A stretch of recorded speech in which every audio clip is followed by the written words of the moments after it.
Hello friends, स्वागत है आप सभी का हमारे इस यूट्यूब चैनल में। मैं हूं प्रियंका। आज हम कवर करने जा रहे हैं राजस्थान में मध्यकालीन इतिहास है उसके रिगार्डिंग पीवाईक्यू। तो राजस्थान में मध्यकालीन इतिहास की सीरीज स्टार्ट करने से पहले हमने जो भी विभिन्न राजस्थान के पुरातात्विक स्थल देखे थे, तो उसके रिगार्डिंग कुछ मेजर फैक्ट है जिनमें आपके कन्फ्यूजन हो सकता है, उनको हम थोड़ा सा रिकॉल कर लेते हैं। उसके बाद में आगे का पार्ट है आपके मध्यकालीन हिस्ट्री है, इसको हम स्टार्ट करने करेंगे। तो हमने जो प्रीवियस क्लास में हमने देखा था राजस्थान में विभिन्न सभ्यताएं हैं, और इसमें सबसे पहले राजस्थान में वर्क करने का राजस्थान में वो पुरातात्विक जो सोर्स है उन पर वर्क करने का कार्य है वो किसने किया था। एसीएल कालाइल है। इन्होंने राजस्थान में क्या किया था, पुरातात्विक जो भी स्थल वगैरह हैं उनकी खोज करने का कार्य किया था। इन्हें हमने देखा था कि इन्हें दौसा वाली जो लोकेशन है दौसा, वहाँ से मानव अस्थि के साक्ष्य हैं वो प्राप्त हुए हैं। मानव अस्थि के साक्ष्य हैं वो इनको प्राप्त हुए थे। 1871 में इन्होंने राजस्थान में वर्क है वो किया था। ठीक वैसे उसी प्रकार का वर्क भारत में भारतीय पुरातात्विक सर्वेक्षण विभाग है उसमें कौन कर रहे थे, आपके अलेक्जेंडर कनिंघम कर रहे थे। और अलेक्जेंडर कनिंघम है, इन्होंने इनका वर्क आपको देखने को मिलेगा भारतीय पुरातात्विक जो विभाग है डिपार्टमेंट था उसमें 1861 में। ठीक 10 साल बाद में आप किसका नाम देखते हो, राजस्थान में पुरातात्विक सर्वेक्षण का कार्य करने वाले एसीएल कालाइल का नाम देखते हो।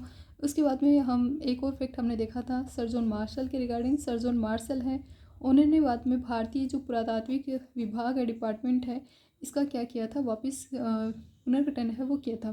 तो ये एक फर्स्ट तो हमने ये वाला पॉइंट हमने कवर किया था कि इस राजस्थान में पुरातात्विक जो स्थल है वगैरह है इनकी खोज करने का कार्य सबसे पहले किसने किया है, तो वो आप कहते हैं एसीएल कालाइल महोदय। इसके बाद में हमने राजस्थान की कुछ मेजर सभ्यताओं के रिगार्डिंग देखा था। मेजर सभ्यताओं में हमने फर्स्ट बात की थी आपके घगर रिवर है, इसके किनारे पर हनुमानगढ़ वाली जो लोकेशन है वहाँ पर स्थित आपके कालीबंगा सभ्यता के रिगार्डिंग। कालीबंगा सभ्यता है उसमें हमने देखा था कि यहाँ पर सबसे पहले जानकारी देने वाले व्यक्ति कौन है, 1919 में एलपी टेसीटोरी है। इन्होंने सबसे पहले जॉर्ज अब्राहम क्रिएशन है, जॉर्ज क्रिएशन है, इनको राजस्थान में कालीबंगा सभ्यता है इसकी जानकारी दी थी। जॉर्ज अब्राहम क्रिएशन को सबसे पहले जानकारी देने वाले व्यक्ति कौन थे, 1919 में एलपी टेसीटोरी ने, कि यहाँ पर इस प्रकार के इस रिवर बेल्ट है, घग्गर रिवर है, इसके आसपास इस प्रकार की सभ्यता है उसके अवशेष देखे गए हैं। या फिर यहाँ पर अगर खुदाई वगैरह का कार्य किया जाए तो आपको एक सभ्यता है वो आपको देखने मिलेगी। फिर आपके यहाँ पर वर्क करने का कार्य किया था 1952 में अमलानंद घोष ने। अमलानंद घोष है, इनका नाम आपको देखने मिलेगा। अमलानंद घोष है, उन्होंने 1952 में यहाँ पर एक्सकवेशन किया था, उत्खनन किया था। इसके बाद में आपको 1961 से 69 तक हमने विभिन्न नाम देखे थे। इनमें हमने नाम देखा था बेबी लाल का, ब्रिजवासी लाल, बीके थापर। इसके अलावा हमने नाम देखा था MD Kharre, KM Srivastava, JP Joshi का नाम हमने देखा था, एसपी सेन का नाम देखा था। तो ये व्यक्ति थे जिन्होंने सबसे पहले बात इस पर वर्क है, कालीबंगा सभ्यता इस पर वर्क किया था। तो फर्स्ट नाम तो हमने देखा एसीएल कालाइल का देखा था। एसीएल कालाइल ने राजस्थान में पुरातात्विक स्थल वगैरह है इन पर खोज करने का कार्य सबसे पहले राजस्थान में इनके द्वारा किया जाता है। और उनके द्वारा इन्हें जब खोज इन्होंने की तो दौसा के आसपास इन्हें मानव अस्थि है उनके साक्ष्य है वो प्राप्त हुए थे। फिर हमने कालीबंगा सभ्यता के रिगार्डिंग देखा कि एलपी टेसीटोरी ने जॉर्ज अब्राहम क्रिएशन है इसको इनकी इस सभ्यता के रिगार्डिंग जानकारी दी थी। उत्खनन का कार्य सबसे पहले 1952 में अमलानंद घोष ने किया था। 1961 से 69 तक जो वर्क करने वाले हैं वो है बीबी लाल, बीके थापर, एमडी खरे, केएम श्रीवास्तव, जेपी जोशी और एसपी सेन। इन्होंने क्या किया था, यहाँ पर उत्खनन का कार्य है वो किया था। इसके अलावा आपने एक नाम सुना होगा दयाराम साहनी का। दयाराम साहनी जिन्होंने जो मेवाड़ है, मेवाड़ के जेतर सिंह हैं, उनके टाइम पीरियड को मध्यकालीन राजस्थान का मध्यकालीन मेवाड़ की हिस्ट्री का गोल्डन टाइम पीरियड बताया था। तो जो गोल्डन टाइम पीरियड बताने वाले हैं दयाराम साहनी। इसके अलावा भी इन्होंने एक और जो हिस्ट्री के एक शासक हुए हैं उनके शायद विग्रहराज चतुर्थ होंगे, विग्रहराज चतुर्थ वाले के टाइम पीरियड को भी शायद इन्होंने क्या बताया था, गोल्डन टाइम पीरियड है वो बताया था। तो एक बार उस फैक्ट को, विग्रहराज चतुर्थ वाला फैक्ट है, क्रॉस चेक कर लेना। शायद विग्रहराज चतुर्थ के शासनकाल को भी बताया था, लेकिन मेवाड़ के जेतर सिंह को भी बताया था। इसी के साथ दयाराम साहनी है, इन्होंने इस कालीबंगा सभ्यता है इसको हड़प्पा सभ्यता है, इसकी क्या बताया था, थर्ड राजधानी है, थर्ड कैपिटल के रूप में इसे मेंशन है। वो क्या था कि ये सिंधु, हड़प्पा और मोहनजोदड़ो सभ्यता है, उसकी आपको क्या देखने मिलती है, तीसरी राजधानी है वो देखने मिलती है सिंधु सभ्यता की। ये हमने नाम देखे थे किसमें, कालीबंगा सभ्यता के रिगार्डिंग। इसके अलावा हमने कालीबंगा सभ्यता में हमने देखा था कि ये सभ्यता है वो आपको 5 स्तरों पर देखने मिलती है, प्राक हड़प्पा और विकसित हड़प्पा, इसमें हमने डिवाइड किया था। इसके अलावा हमने देखा था यहाँ पर क्या मिली है, अग्नि वेदिकाएँ मिली हैं एंड युग में समाधान वगैरह देखने मिलते हैं। 6 छेद की एक मानव बच्चे की खोपड़ी भी देखने मिलती है, जुते हुए खेत के साक्ष्य हैं वो देखने मिलते हैं यहाँ पर आपको। तो ये कुछ मेजर फैक्ट है वो हमने किस में देखे थे, कालीबंगा सभ्यता में देखे थे। इसके बाद में हमने एक बड़ी सभ्यता में हमने यहाँ पर उदयपुर की और हमने देखी थी आहट सभ्यता। आहट सभ्यता है, ये भी कौन सी रिवर के आसपास आपको देखने मिलेगी, तो यहाँ पर जो रिवर फ्लो करती है आयड़ या बेडस रिवर है, आयड़ रिवर है, इसके किनारे पे आपको कौन सी सभ्यता देखने मिलती है, आ से आयड़, आय से आहट सभ्यता आपको यहाँ पर देखने मिलेगी। इस आहट सभ्यता पर जो खोज इन्होंने यहाँ पर जिसने की थी वो थे आर.सी. अग्रवाल, रतन चंद्र अग्रवाल हैं, इन्होंने सबसे पहले यहाँ पर इस सभ्यता की खोज है वो की थी। इसके अलावा आप आर.सी. अग्रवाल हैं, इनका नाम आप भीनमाल जालौर की साइड में भी देखते हो, भीनमाल में भी आप इनका नाम देखते हो, यहाँ पर भीनमाल जालौर वाली साइड है, यहाँ पर भी इन्होंने खोज व उत्खनन का कार्य किया था। गणेश्वर है, गणेश्वर सभ्यता है जो आपके यहाँ पर सीकर में है, कांतली रिवर है उसके किनारे, अब तो सीकर में नहीं है, अब तो नीमका थाना में आती है। तो पहले की प्रीवियस हिस्ट्री जो नवीन जिले गठित होने से पहले आप इसमें किस में लेते थे, सीकर में लेते थे, कांतली रिवर, नीमका थाना। अभी आप नीमका थाना डायरेक्ट भी याद रख सकते हो, वैसे लोकेशन हम इसमें याद रखते हैं। गणेश्वर सभ्यता नीमका थाना में है, कांतली रिवर यहाँ पर भी वर्क किसने किया था, आपके आर.सी. अग्रवाल ने किया था। इसके अलावा आप आर.सी. अग्रवाल का नाम है वो किसमें एक और देखते हो, भीनमाल में देख ही लिया, गणेश्वर में। नोह सभ्यता में भी आपको नोह जो आपके यहाँ पर भरतपुर की साइड आपको देखने मिलती है, कौन सी सभ्यता, नोह सभ्यता, यहाँ पर भी आप किस व्यक्ति का नाम देखते हो, आर.सी. अग्रवाल। तो आर.सी. अग्रवाल आयड़ में है, भीनमाल में है, गणेश्वर में है और नोहे में आपको देखने मिलेंगे।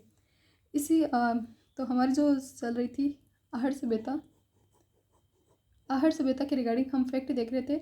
आहट सभ्यता है, इसके लिए सबसे पहले वर्क किया था आर.सी. अग्रवाल ने, इसकी खोज की थी। इसके बाद में यहाँ पर उत्खनन वगैरह का कार्य है वो किसने किया था, 1953 में। 52 में हो रही है कालीबंगा की उत्खनन का कार्य अमलानंद घोष के निर्देशन में। 53 में हो रहा है आपके आहट सभ्यता है, इसके उत्खनन का कार्य और किसके निर्देशन में, अक्षय कीर्ति व्यास है, इनके निर्देशन में यहाँ पर वर्क हुआ था। इसके बाद में 1961-62 के आसपास यहाँ पर वर्क करने वाले आपको देखने मिलेंगे एस.टी. साकलिया ने भी यहाँ पर वर्क किया था। बीच में यहाँ पर 56 के अराउंडिंग आप आर.सी. अग्रवाल का नाम भी देखोगे, आर.सी. अग्रवाल है, इन्होंने भी यहाँ पर वर्क है उत्खनन का कार्य है वो किया था। इसके अलावा डेक्कन कॉलेज का नाम आपको यहाँ पर उत्खनन वगैरह के कार्य में देखने मिलेगा, डेक्कन कॉलेज जो पुणे की है। मेलबर्न यूनिवर्सिटी का भी नाम कहीं कहीं देखने को मिल सकता है। यहाँ पर ऑस्ट्रेलिया की जो यूनिवर्सिटी है, तो इन्होंने भी यहाँ पर खोज उत्खनन का कुछ समय तक यहाँ पर वर्क है वो किया था। इनके रिगार्डिंग फैक्ट है वो कम पूछे जाते हैं, जो मेजर फैक्ट पूछा जाता है आहट सभ्यता के रिगार्डिंग कहाँ पर कौन सी रिवर के किनारे है, आयड़ रिवर है उसके किनारे आपको देखने मिलती है। इसके अलावा यहाँ पर आर.सी. अग्रवाल ने सबसे पहले यहाँ पर क्या की थी, खोज की थी। उत्खनन करने का कार्य है वो अक्षय कीर्ति व्यास ने किया था।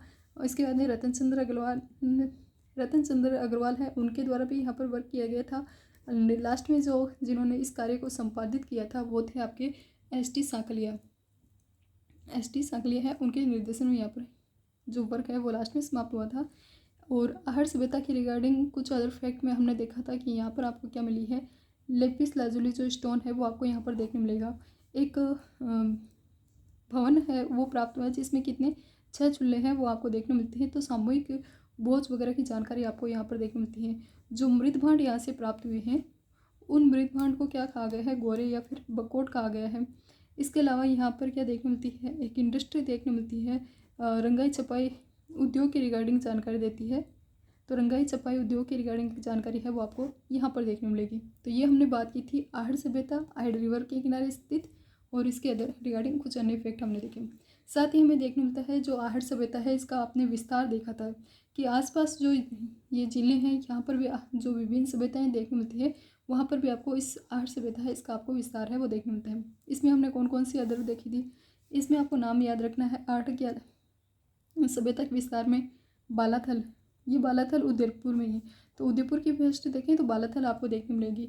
इसके अलावा भगवानपुरा वाला लोकेशन है, भगवानपुरा वाला लोकेशन है वो भी उदयपुर में इसी आहट संस्कृति है इसका विस्तार के रूप में देखी जाती है। तो गिलुंड, बालाथल, भगवानपुरा, गिलुंड रह गई, गिलुंड सभ्यता है वो भी देखी जाती है। और इसके अलावा कुछ एमपी की लोकेशन भी आती है इसमें।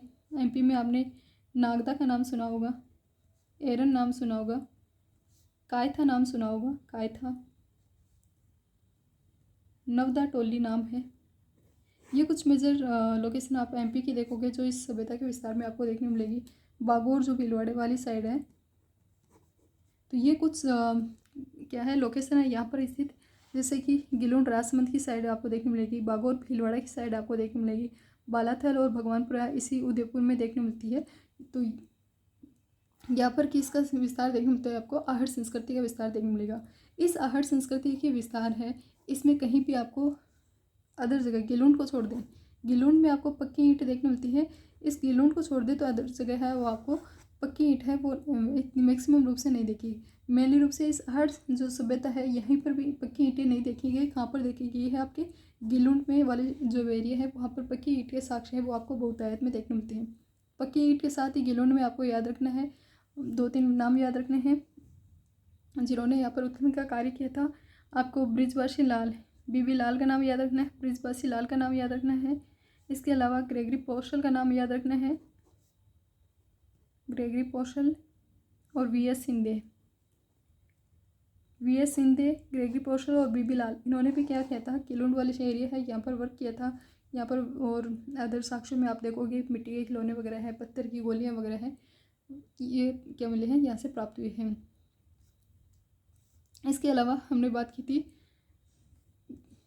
आपकी गिलुंड राजसमंद वाली होगी, आपके एक रह जाती है आपके बागोर, बागोर भीलवाड़ा में है। बागोर सभ्यता कहाँ पर लोकेटेड है, भीलवाड़ा में है। ओझियाना भी एक यहीं पर आसपास ही देखने मिलेगी, ओझियाना, ओझियाना है यहाँ पर। खारी रिवर जो है, खारी रिवर के आसपास आपको क्या देखने मिलेगी, ओझियाना सभ्यता है वो देखने मिलती है खारी रिवर के आसपास। इस ओझियाना सभ्यता पर उत्खनन में आप बी.आर. मीणा का नाम देखते हो, बी.आर. मीणा, मीणा जी कहाँ पर थे, ओझियाना में थे। इसके अलावा आलोक त्रिपाठी, अब इसको याद रखने के लिए ओझियाना आज से स्टार्ट हो रहा है और आलोक त्रिपाठी आज से, तो आलोक त्रिपाठी ओझियाना और एक है कौन से, बी.आर. मीणा, मीणा ना ओझियाना, तो नाम से आप याद रख सकते हैं ओझियाना, बी.आर. मीणा और आलोक त्रिपाठी, ये 2 नाम आपको देखने हैं, एक स्टार्टिंग का नाम एक लास्ट का नाम आपको इसमें याद रखना है। बालाथल, बालाथल में बेड़स के किनारे वीरेंद्रनाथ मिश्र ने यहाँ पर क्या किया था, बालाथल वाली एरिया है वहाँ पर क्या किया था, उत्खनन किया था। यहाँ पर वर्क करने वाले बालाथल में आपको किसका नाम याद रखना है, वीरेंद्रनाथ मिश्र का नाम याद रखना है। इसके अलावा एक मेजर सभ्यता हमने देखी थी जयपुर में, बेराट सभ्यता। बेराट सभ्यता की हमने जब बात की थी तो हमने इसमें 3-4 फैक्ट है वो देखे थे, नाम में किसी व्यक्ति विशेष के नाम में हमने देखा था बेराट में। एक तो आपने नाम देखा था 1837 में कैप्टन बट का योगदान हमने देखा था, कैप्टन बट। इसके अलावा आपको नाम देखने मिलेगा एसीएल कार्लाइल का, 1936 में आप यहाँ पर देखोगे दयाराम साहनी, 62-63 के अराउंडिंग आपको नाम देखने मिलेगा नील रतन बनर्जी और कैलाशनाथ दीक्षित।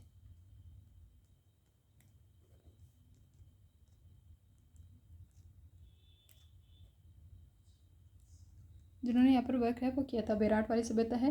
कैप्टन बट है, कैप्टन बट को बीजक पहाड़ी से क्या प्राप्त हुई थी, अशोक के शिलालेख वगैरह है वो प्राप्त हुए। एसीएल कार्लाइल है, इन्हें भीम की पहाड़ी से शिलालेख है वो प्राप्त हुए थे। तो कैप्टन बट को बीजक पहाड़ी से वर्तमान में कलकत्ता म्यूजियम में रखे हुए हैं, एसीएल कार्लाइल को भीम पहाड़ी से शिलालेख है वो प्राप्त हुए थे। खोज उत्खनन वगैरह का कार्य है 1936 में दयाराम साहनी ने किया था। इसके बाद में 62-63 के आसपास नील रतन बनर्जी, कैलाशनाथ दीक्षित हैं, इनके द्वारा यहाँ पर वर्क है वो किया गया था। तो ये बात आपको बेराट में देखनी है। बेराट में आपको एक याद रखना है कि यहाँ पर 8 बौद्ध मंदिर है, उनके मठ वगैरह हैं, 8 बौद्ध मठ है, वो उनके रिगार्डिंग जानकारी देखने को मिलती है, जिन्हें बाद में कालांतर में तोड़वा दिया गया था मिहिरकुल के टाइम। और इसके अलावा यहाँ पर बौद्ध धर्म के अवशेष हैं, साक्ष्य हैं, वो देखने मिलते हैं। राम सिंह सेकंड का भी आप नाम एक देखना होगा आपको। राम सिंह सेकंड ने भी यहाँ पर उत्खनन वगैरह है वो कार्य किया था, उन्हें सोने की मंजूस प्राप्त हुई है, यानी कि उसका भी संबंध किससे है, बौद्ध धर्म के रिगार्डिंग है, वो जानकारी देती है। बौद्ध धर्म के अलावा ये मौर्य सम्राट है अशोक है, उनके रिगार्डिंग भी जानकारी है वो देता है ये बेराट जो सभ्यता है। इससे आपको मौर्यकालीन सभ्यता की जानकारी मिलती है, बौद्ध धर्म की जानकारी मिलती है। कुछ ये मेजर फैक्ट है वो आपको बेराट में याद रखना है। बेराट के अलावा गणेशपुर सभ्यता हमने देख ली, निमखाता नाम में है। यहाँ पर आपको गणेशपुर में आपको याद रखना है कि 99% तक आपको यहाँ पर क्या प्राप्त हुआ है, कॉपर प्राप्त हुआ है, तांबा है वो देखने मिलता है। और यह जो गणेशपुर सभ्यता है ये ताम्रवर्ती जननी के रूप में देखा जाती है। जो ताम्रवर्ती नगरी है वो आपकी है कौन सी, आहड़ नगरी है, आहड़। और जो जननी है वो क्या है आपके गणेशपुर सभ्यता है देखने मिलती है। गणेशपुर में वर्क करने वाले रतन चंद्र अग्रवाल, अभी हमने बात की थी। गणेशपुर में वर्क किया था किसने, रतन चंद्र अग्रवाल ने। भीनमाल पे भी रतन चंद्र अग्रवाल। नोह भरतपुर जहाँ से जाक बाबा की प्रतिमा प्राप्त हुई है, यहाँ पर भी वर्क किसने किया था, रतन चंद्र अग्रवाल ने किया था। एक इधर बाड़मेर की साइड में आप देखोगे तिलवाड़ा, यहाँ पर है बाड़मेर, यहाँ पर आपको देखने मिलेगी क्या, तिलवाड़ा। और तिलवाड़ा में जिसने वर्क किया था उसमें भी आप नाम देखते हो वीरेंद्रनाथ मिश्र है, इनका नाम आपको देखने मिलता है। वीरेंद्रनाथ मिश्र है, इनका योगदान कहाँ पर आपको देखने मिलेगा, तिलवाड़ा सभ्यता है इसमें देखने मिलता है। वीरेंद्रनाथ मिश्र तिलवाड़ा में है। वीरेंद्रनाथ मिश्र कहाँ पर है, बागौर में है। बागौर जहाँ से एक क्या बोलता है सब को क्या बोलते हैं, एक ऐसी मानव का कंकाल एक कंकाल मिला है, और जिसपे पत्थर के क्या पहनाए गए हैं, आभूषण वगैरह है वो पहनाए गए। तो पत्थर के आभूषण पहने हुए कंकाल के साक्ष्य कहाँ पर आपको देखने मिलेंगे, बागौर सभ्यता है, यहाँ पर आपको देखने मिलेंगे। बागौर सभ्यता में क्या है, पत्थर के साक्ष्य, पत्थर के जो भी आभूषण वगैरह है वो पहने हुए एक कंकाल है वो आपको यहाँ पर देखने मिलता है। इसके अलावा हमने यहाँ पर आसपास चित्तौड़गढ़ में आपको देखने मिलती है, सीवी जनपद चित्तौड़ में देखने मिलता है, सीवी जनपद देखने मिलेगा। और उस सीवी जनपद की आपको राजधानी देखने मिलेगी, नगरी। सीवी जनपद है और सीवी जनपद की राजधानी आपको क्या देखने मिलती है, नगरी है वो देखने मिलेगी। कालीबंगा हनुमानगढ़ में एक कालीबंगा के अलावा रंगमहल का भी नाम आता है, रंगमहल है वो भी आपको कालीबंगा में इस हनुमानगढ़ में देखने मिलता है। इसके अलावा हमारी जो एक लोकेशन रह गई है वो आपकी आती है रेड, चित्तौड़ के आसपास ही आपको देखने मिलेगी रेड। और यहाँ पर जो वर्क किया था वो दयाराम साहनी ने किया था। कैलाशनाथ पुरी है, उनके द्वारा भी यहाँ पर वर्क किया गया था। तो कैलाशनाथ पुरी दयाराम साहनी का संबंध किससे है, रेड सभ्यता से है। अपोलो डॉट्स के कॉइन्स है वो यहाँ पर प्राप्त हुए थे। रंगमहल में वर्क करने वाले थे डॉक्टर हंड्रेड। नोह में रतन चंद्र अग्रवाल, भीनमाल में रतन चंद्र, गणेशपुर सभ्यता में भी रतन चंद्र अग्रवाल है। इसके अलावा आपके आलणिया है, वहाँ पर आप जगत नारायण का नाम देखते हो। तो ये कुछ उत्खननकर्ता और जो खोज करने वाले हैं उनके आपको इस सभ्यता वाले टॉपिक है, इसमें आपको ये वर्ड नाम है वो याद रखने हैं। कुछ मेजर हमने बात की है। तो उम्मीद है आप सभी को ये क्लास के रिगार्डिंग जो ये हमने अभी रीड किए हैं वो आपको अच्छे से क्लियर हो गए होंगे। अब हमारा जो टॉपिक है आज का मध्यकालीन हिस्ट्री के रिगार्डिंग का जो पार्ट है वो हम पढ़ेंगे। तो हमारी जो राजस्थान की मध्यकालीन हिस्ट्री हम स्टार्ट करते हैं और देखते हैं इसके रिगार्डिंग कौन कौन से क्वेश्चन है वो आपको इसमें पूछे गए हैं। फर्स्ट क्वेश्चन आपसे पूछा गया है, राजपूताना नाम है ये, इसका प्रयोग सर्वप्रथम कब और किसने किया था। तो राजस्थान में के लिए राजपूताना शब्द का प्रयोग करने वाले सबसे पहले व्यक्ति थे आपके जॉर्ज थॉमस है। उन्होंने 1800 ईस्वी में राजस्थान के लिए राजपूताना शब्द का प्रयोग किया था। कर्नल जेम्स टोड का नाम आप जानते हो, तो उन्होंने राजस्थान के लिए जो अपनी उनकी पुस्तक है annals and antiquities of Rajasthan, उसमें उन्होंने राजस्थान शब्द है इसका यूज किया था। अब के राजस्थान के पहले इसको क्या बोला जाता था, राजपूताना बोला जाता है। राजपूताना 1800 ईस्वी में, इसके रिगार्डिंग फैक्ट देखोगे तो 1800 ईस्वी में क्या बोला जाता था इसे, राजपूताना। और ये कहा किसने था? जॉर्ज थॉमस ने कहा था। इसके बाद में हमने देखा राजस्थान वर्ड यूज़ करने वाले, वो आपको ही कहना जेम्स टोड है।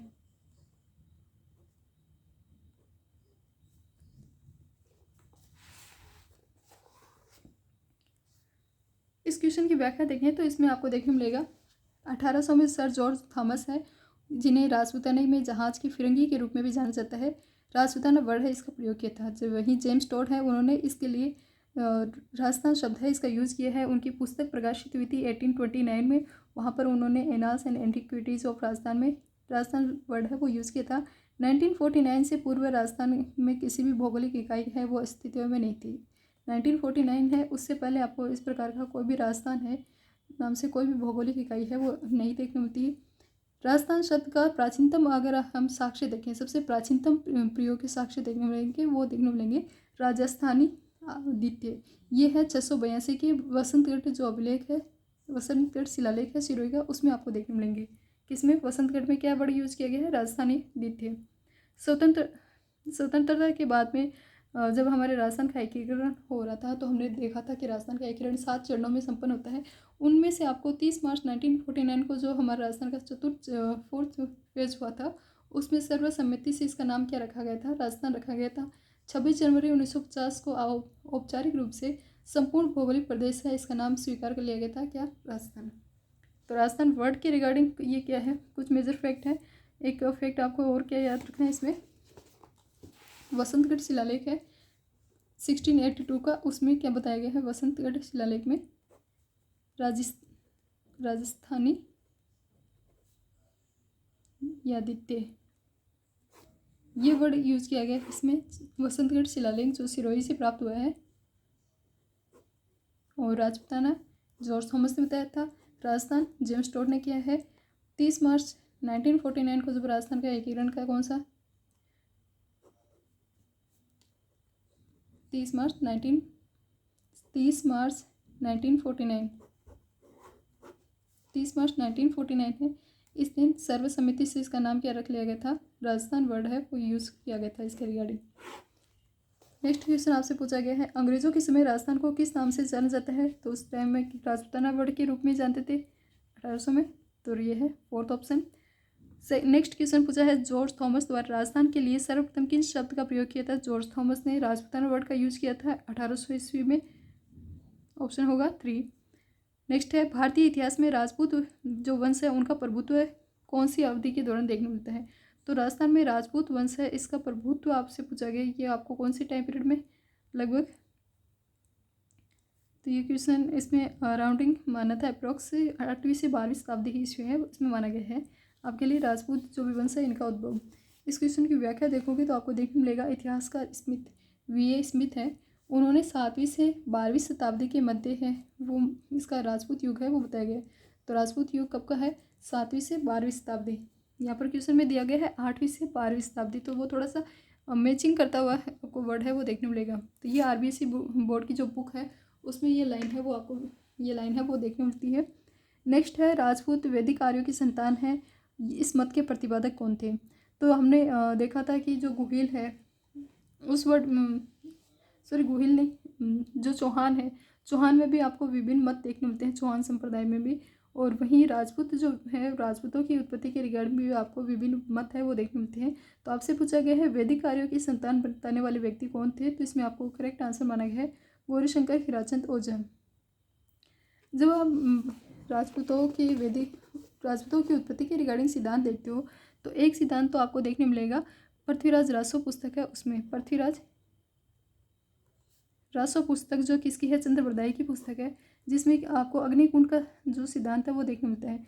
उसमें उन्होंने अग्निकुंड के सिद्धांत में उन्होंने बताया था कि ऋषि वशिष्ठ है उनके द्वारा एक यज्ञ किया गया था आबू पर्वत पर, और उससे आपके 4 जातियाँ हैं वो उत्पन्न हुई थी, चौहान, चालुक्य, परमार और प्रतिहार।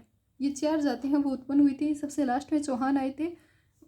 तो ये किस में बताया है? पृथ्वीराज रासो में। इसके अलावा वी ए स्मिथ ने क्या बताया था? शकशीतियन बताया था। वी ए स्मिथ है, उन्होंने क्या बताया है? शकशीतियन बताया था।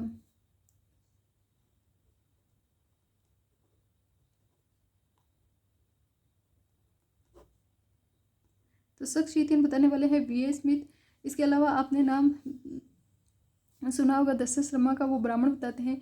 बिजोलिया शिलालेख है वो ब्राह्मण बताता है, 1170 ईस्वी का है, जो सोमेश्वर की टाइम पीरियड का माना जाता है। तो ये आपको किस में देखने मिलते हैं, राजस्थान में चौहान राजवंश है उसकी हिस्ट्री में आपको देखने मिलेगा। और यही जो मत है वो आपको इसमें भी देखने मिलते हैं, राजपूत जो राजवंश है इसमें भी सेम यही मत है वो देखने मिलेंगे कि राजपूत को वैदिक आर्य बताने वाले गौरीशंकर हीराचंद ओझा है। वहीं अग्निकुंड के बताने वाले हैं भारतीय जो भी शासक वगैरह उनकी उत्पत्ति के रिगार्डिंग अग्निकुंड बताने वाले चंद्रप्रदाय, उनकी पुस्तक सूर्यमल रासो में, सॉरी पृथ्वीराज रासो में सूर्यमल मिश्रण और नैन्सी ने भी इस मत है इसका समर्थन किया था। तो जो हमने देखा था ना ऋषि वशिष्ठ के आबू पर्वतीय यज्ञ वाली जानकारी, उस मत का समर्थन करने वाले हैं नैन्सी और सूर्यमल मिश्रण। और इसके अलावा सूर्य और चंद्रवर्षी बताया है गौरीशंकर हीराचंद ओझा ने। वैदिक आर्यों की संतान बताने सीवी वैद्य है, सीवी वैद्य ने क्या बताया है, वैदिक आर्यों की बताया है। शक बताने वाले हैं आपके वी ए स्मिथ है, उन्होंने शक बताया है। ब्राह्मण वंश के हैं डी आर भंडारकर, गोपीनाथ शर्मा, वो देख मिलते हैं। और कुछ मेजर इंपॉर्टेंट में आपको देखने मिले, कर्नल जेम्स टोड का नाम ये भी आपको याद रखना है, कर्नल जेम्स टोड है, उन्होंने शक के संतान बताए। वी ए स्मिथ ने शक बताया, सॉरी मैंने शक बता दिया था। शक तो है कर्नल जेम्स टोड, शक कबीले का संबंध बताया वी ए स्मिथ ने। शक गुजर है वो बताया किसने, वी ए स्मिथ ने। और कुषाण वंश के जो वंशज है वो बताया है अलेक्जेंडर कनिंगम है, उन्होंने ब्रोच गुजर जो ताम्रपत्र है 1678 है उसके आधार पर अलेक्जेंडर कनिंगम ने इन्हें कुषाण वंश है इसके बताया है वंशज। तो हमने देखा राजपूत वैदिक आर्यों की संतान ये बताने वाले थे गौरीशंकर हीराचंद ओझा। नेक्स्ट जो इसके रिगार्डिंग क्वेश्चन पूछा गया है, इतिहासकार कौन से ऐसे इतिहासकार हुए हैं जिन्होंने राजपूतों को शक बताया। शक बताने वाले हैं जेम्स टोड थे, option B. V A Smith ने शक बताया था, शक है जेम्स टोड। लास्ट के कुछ क्वेश्चन, ब्रोच गुजर नामक जो ताम्रपत्र है उसके आधार पर राजपूतों को यूची जाति के वंशज बताने वाले व्यक्ति हैं वो कौन है, कुषाण जाति से जिन्होंने बताया था। तो कनिंगम है, उन्होंने कुषाणों से संबंध बताया था, ऑप्शन 3। और कौन से ताम्रपत्र के आधार पर, तो ये है ब्रोच गुजर ताम्रपत्र, उनके आधार पर उन्होंने इस राजपूत है उनको यूची जाति के वंशज बताया है और कुषाण माना है। राजपूत है वो हूण की संतान है, हूणों की संतान बताने वाले कौन है, we A Smith. Prithviraj Raso जो चंद्रप्रदाय की पुस्तक है जिसमें आपको अग्निकुंड का सिद्धांत देखने मिलता है, उसके अकॉर्डिंग राजपूतों की उत्पत्ति है वो कहाँ से हुई है, तो अग्निकुंड से। जो चंद्रप्रदाय है उनकी पुस्तक जो पृथ्वीराज रासो है उसमें अग्निकुंड का सिद्धांत दिया हुआ है। आबू पर्वत से 4 जातियां हैं उसकी उत्पत्ति के रिगार्डिंग थ्योरी आपको देखने मिलती है, गुजर प्रतिहार, चालुक्य यानी कि सोलंकी, चाहमान यानी कि चौहान और परमार जाति है, इनके रिगार्डिंग आपको जानकारी देखने मिलेगी। नेक्स्ट आपसे क्वेश्चन पूछा गया है, कौन से एक से विद्वान है जिन्होंने राजस्थान में अग्निकुंड के सिद्धांत दिया था, तो ये है आपके चंद्रप्रदाय, ऑप्शन 3। कौन से राजपूत हैं उनकी उत्पत्ति अग्निकुंड से हुई थी, तो कौन से, यहाँ पर कौन सा रासो पूछा है, बुक का नाम पूछा है कि जिसमें अग्निकुंड की थ्योरी दी गई है, वो है आपके पृथ्वीराज रासो। देखो इसके अदर ऑप्शन देखोगे तो इसमें बिसल रासो आपके चौहान राजवंश के रिगार्डिंग जानकारी देने वाले हैं, नरपति नाला की पुस्तक है बिसल रासो। हमीर रासो जोधराज और सारंगधर की पुस्तक का नाम आपको हमीर रासो देखने मिलेगा। तो इनमें से जो करेक्ट आंसर है आपके अग्निकुंड वाला वो है पृथ्वीराज रासो चंद्रप्रदाय की पुस्तक। नेक्स्ट क्वेश्चन पूछा गया है, कौन सा ऐसा राजवंश है जिसमें अपना उद्गम मिथकीय अग्निकुंड से नहीं जोड़ा है, यानी अग्निकुंड से जोड़ने वाला नहीं है। तो अग्निकुंड वाले आपको 4 पता है ना, चौहान, चालुक्य, परमार, प्रतिहार। तो अब जो रिमेनिंग नहीं है वो आप बता सकते हो, जिसमें चौहान है, सोलंकी है, परमार है, जो सोलंकी किसको बोलते हैं, चालुक्य को भी सोलंकी बोलते हैं, लेकिन चंदेल है वो इसमें शामिल नहीं है। और लास्ट का क्वेश्चन है, ऐसा कौन सा वंश है जिसकी उत्पत्ति अग्निकुंड से नहीं हुई है, तो सिसोदिया की नहीं हुई है, ऑप्शन ए। चौहानों की हुई है, चालुक्य की हुई है, परमार की भी हुई है।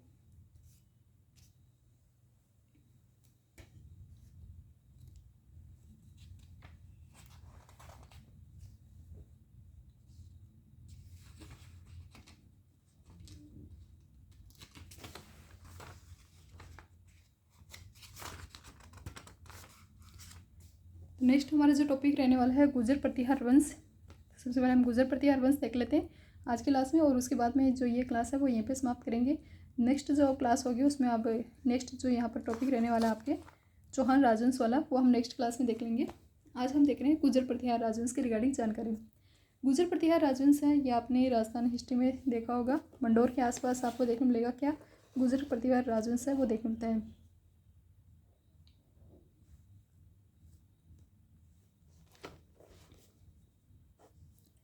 गुर्जर प्रतिहार राजवंश है, ये आपको कहाँ पर देखने मिलेगा? मैक्सिमम रूप से आपको मंडौर वाली साइड है, वहाँ पर आपको ये गुर्जर प्रतिहार है वो देखने मिलेंगे। इस वंश में आप कुछ मेजर शासकों की बात कर लेते हैं जिनके रिगार्डिंग रिपीटेड क्वेश्चन पूछे जाते हैं। उसके बाद में हम PYQ डिस्कस करेंगे। तो एक नाम आपको नाम देखना होगा हरिश्चंद्र का। हरिश्चंद्र है, ये इस वंश के क्या माने जाते हैं? संस्थापक माने जाते हैं। यौगिक जो क्रिया है उसमें ये निपुण व्यक्ति थे, और इनकी एक टाइटल भी आपके लिए काफ़ी इंपॉर्टेंट है, रोहिलिति है, वो इनका क्या देखने मिलता है आपको? रोहिलिति इनकी टाइटल है वो आपको देखने मिलती है। हरिश्चंद्र है, ये यौगिक क्रिया में निपुण थे और वेद शास्त्रों का भी इन्हें ज्ञान था। इन्होंने मंडोर को जीता था और यहाँ पर एक प्रकोटे का फॉर्मेशन करवाया, और इस मंडोर राजवंश है इसमें यहाँ पर गुर्जर प्रतिहार राजवंश है इसकी नींव रखी थी। इन्हीं के वंशज है वो आपको देखने मिलेंगे। भोगभट वगैरह है, रजिल वगैरह है, वो इनके वंशज है वो देखने मिलेंगे। नेक्स्ट आपको शासक नाम याद रखना है रजिल, जो इन्हीं के वंशज है। रजिल जहाँ से आपको क्या देखने मिलती है, इनकी वंशावली है वो प्रारंभ मानी जाती है। तो गुर्जर प्रतिहार वंश है, इसकी वंशावली कौन से टाइम पीरियड स्टार्ट हुई थी? रजिल है, इनके टाइम पीरियड में इनकी वंशावली है वो स्टार्ट हुई थी। एक अन्य नाम आप नागभट्ट फर्स्ट का देखोगे। नागभट्ट फर्स्ट है, ये भी काफ़ी इंपॉर्टेंट शासक हुए हैं। इनके रिगार्डिंग में बार बार पूछा जाता है कि ये कौन से वंश से संबंधित है। तो ये मंडोर जो गुर्जर प्रतिहार वंश है इससे संबंधित एक शासक आपको देखने मिलते हैं, और काफ़ी प्रतापी शासक थे। इन्होंने जो जालौर वाली शाखा है, उज्जैन वाली शाखा है, उनके संस्थापक भी इन्हें माना जाता है। उज्जैन एंड भीनमाल जालौर वाली जो शाखा है, यहाँ पर भी इनके इस शाखा के भी क्या माने जाते हैं? ये संस्थापक है वो माने जाते हैं। क्या? नागभट्ट फर्स्ट है। इन्होंने राजधानी है वो मंडोर से कहाँ चेंज कर ली थी? मेड़ता चेंज की थी। मेड़ता नागौर वाली साइड, नागौर की साइड में इन्होंने क्या बनाई थी? अपनी राजधानी है वो क्रिएट की थी। ये आप बता सकते हो कि पहली राजधानी इनकी मंडोर थी, अब सेकंड राजधानी इनकी क्या हो गई है? मेड़ता आ गई है। और अरबों को भी इन्होंने क्या किया था? पराजित किया था। अरब आक्रमणकारी हैं, तो अरबों को भी इन्होंने हराया था। अरबों को हराने वाले भी कौन है? नागभट्ट फर्स्ट है। इसके बाद में अदर विभिन्न नाम में आपको देखने मिलेगा। भोज फर्स्ट वगैरह हैं वो देखने मिलेंगे। भोज फर्स्ट भी काफ़ी प्रतापी शासक हुए हैं, जिनके टाइम पीरियड में ग्वालियर प्रशस्ति आपको देखने मिलती है। ग्वालियर प्रशस्ति लगी हुई है।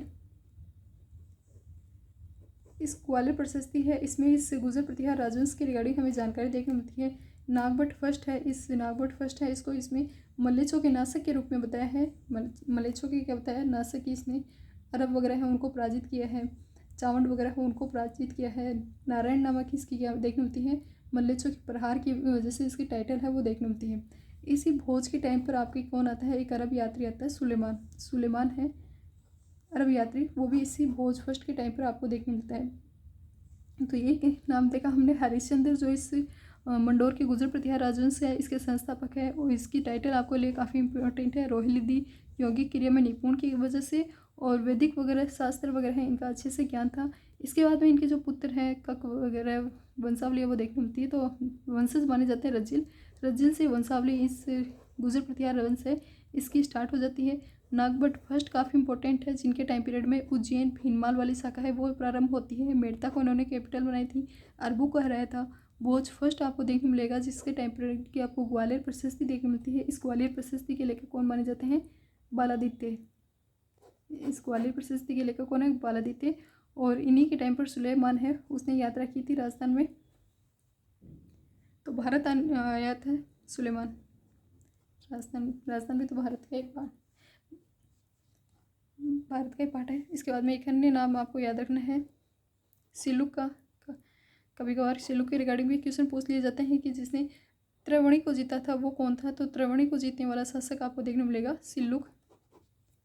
सिलुक के अलावा आप कक का नाम आप देखते हो। कक जिसके पुत्र बाउक ने बाउक प्रशस्ति लगाई थी, इसी का पुत्र आपको देखने मिलेगा बाउक, जिसने बाउक अपने नाम से प्रशस्ति लगाई थी, जिसमें इस मंडोर वंश है इसकी जानकारी आपको देखने मिलेगी। मंडोर की गुर्जर प्रतिहार वंश की जानकारी देखने मिलेगी। और विष्णु पूजा की रिगार्डिंग जानकारी है वो आपको इसमें बाउक प्रशस्ति में देखने मिलेगी। विष्णु की पूजा है इसकी जानकारी देखने मिलेगी। इसके अलावा इसके एक अन्य बेटा था कक्कुक। कक्कुक है इसके द्वारा दो शिलालेख, मेनली रूप से दो शिलालेख लगाए गए थे। एक तो गठियाला का शिलालेख काफ़ी इंपॉर्टेंट है। गठियाला का शिलालेख जहाँ से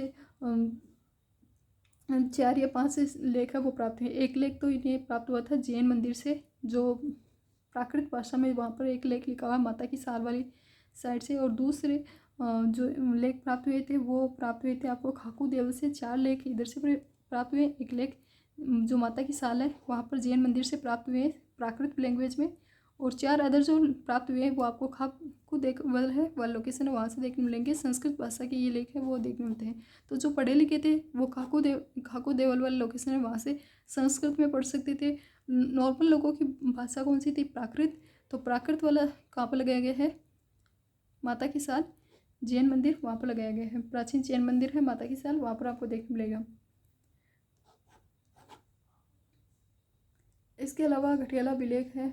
गठियाला अभिलेख है इसमें व्यापारी केंद्र के रूप में भी जानकारी देखने मिलेगी। किसकी रिगार्डिंग जानकारी? व्यापारी केंद्र है इसके रिगार्डिंग देखने मिलेगा कि ये व्यापारी केंद्र के रूप में इसका डेवलपमेंट है वो किया गया था।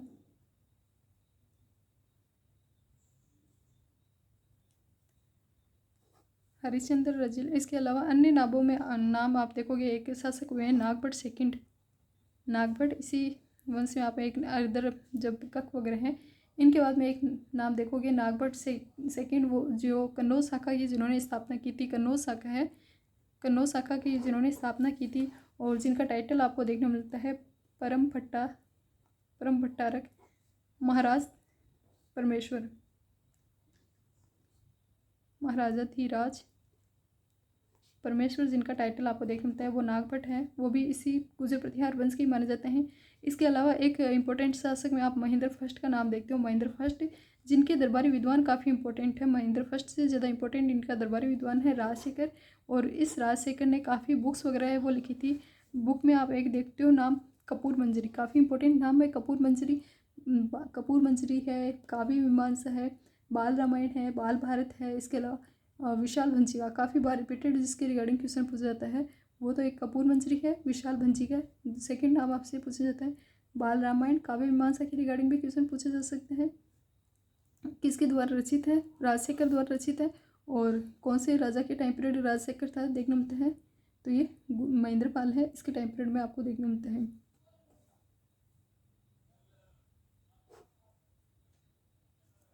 ये कुछ मेजर शासक आप किसमें रीड करोगे? आप गुर्जर प्रतिहार राजवंश है इसमें आपको देखने मिलते हैं।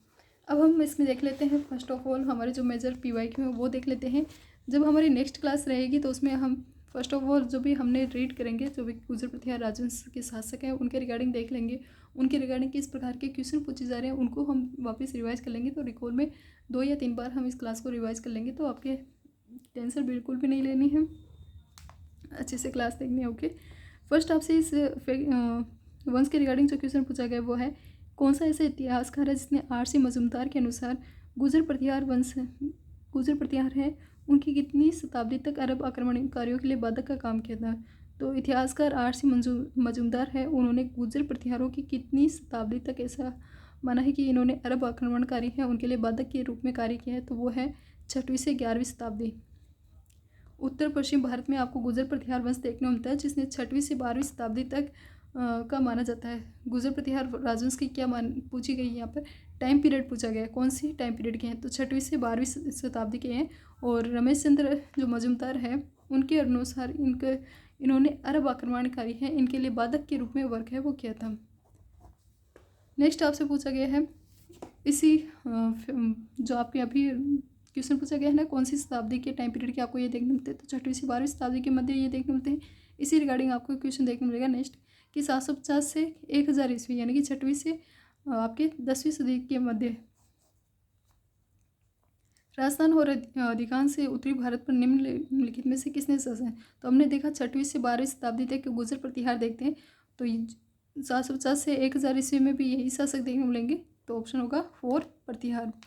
8वीं से 10वीं, जब इनका 6वीं से 12वीं तक टाइम पीरियड है तो 8वीं 10वीं में भी यही वंश देखने को मिलेगा, प्रतिहार राजवंश है वो देखने को मिलता है।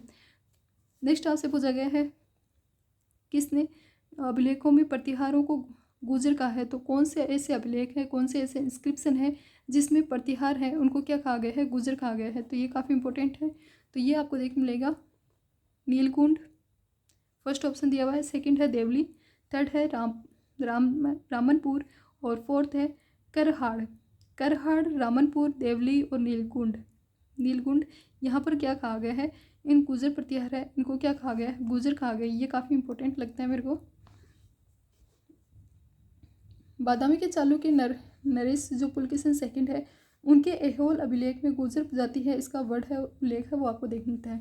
देवली वाला नाम आपने पहले भी सुना होगा जब हम प्रताप को पढ़ते हैं, जो प्रतापी मेवाड़ के जो शासक हुए हैं प्रताप, उनके रिगार्डिंग जब हम देखते हैं तो उसमें आपको अपने देवली वाले लोकेशन है वो पढ़ी होगी कि सुल्तान खान ने जो दिवेर है, इसके अलावा जो देवबारी वाला लोकेशन है वहाँ पर क्या किया था, अपना घेरा है वो डाला था और प्रताप है उसकी जो भी सप्लाई वाली चेन मैनेजमेंट सिस्टम है उसको रोका था। तो दिवेर, देवबारी और इसके अलावा देवली शाखा है वो आप किस में रीड करते हो, मेवाड़ वाले हैं वहाँ पर भी रीड करते हो। ये वाले जो वर्ड्स है वहीं आपको एक कुछ न्यू वर्ड्स आपको याद रखने हैं, नीलकुंड, देवली, रामनपुर और करहाड़, ये कहाँ पर देखने मिलते हैं, गुजर प्रतिहार वंश के रिगार्डिंग ही जानकारी है वो यहाँ पर जो शब्द है प्रतिहार है उनको क्या कहा गया है, गुजर कहा गया है। और गुजर और अन्य कौन सी जगह कहा गया है, पुलकेशिन सेकंड है इसका एक अभिलेख है ऐहोल अभिलेख, यहाँ पर भी गुजर जाती है इसका उल्लेख देखने मिलता है। नेक्स्ट आपसे क्वेश्चन पूछा गया है राजस्थान में प्रतिहार वंश के संस्थापक है वो कौन माने जाते हैं, हरिश्चंद्र है, उनकी राजधानी क्या थी, मंडोर। राजस्थान में प्रतिहार वंश के संस्थापक है हरिश्चंद्र और हरिश्चंद्र की राजधानी थी मंडोर। नेक्स्ट आपसे क्वेश्चन पूछा गया है प्रतिहार शासक है उनमें रोहिल्लादिग के नाम से कौन जाने जाते हैं, तो मंडोर की जो हमने बात की थी, मंडोर के जो संस्थापक है हरिश्चंद्र, उन्हीं की टाइटल क्या देखने मिलती है, रोहिल्लादिग। आंसर होगा 3। मंडोर प्रतिहार वंश के किस शासक की वंशावली प्रारंभ होती, तो मंडोर के प्रतिहार राजवंश में हमने देखा था वंशावली कौन से शासक के टाइम पर प्रारंभ हो रही है, रजिल है उनके टाइम पर वंशावली है वो प्रारंभ हो रही है। करेक्ट आंसर होगा इसमें ऑप्शन ए रजिल। नेक्स्ट आपसे पूछा गया है मंडोर के प्रतिहार माने जाते हैं, मंडोर के प्रतिहार क्या थे, तो ये थे क्षत्रिय। प्रतिहारों की 26 शाखाओं में से सबसे प्राचीन शाखा आपको कौन सी देखने मिलती है, तो प्रतिहारों की विभिन्न 26 शाखाएं बताई गई है, उनमें से सबसे प्राचीन शाखा कौन सी बताई गई है, आपके मंडोर की शाखा है वो बताई गई है। नेक्स्ट क्वेश्चन पूछा गया है मंडोर के प्रतिहार शासक में से निम्नलिखित में से कौन सा ऐसा शासक है जिसे व्याकरण, तर्कशास्त्र, ज्योतिष, कला और काव्य रचना में निपुणता प्राप्त थी और उन्हें प्रत्यक्ष रूप से एक से अधिक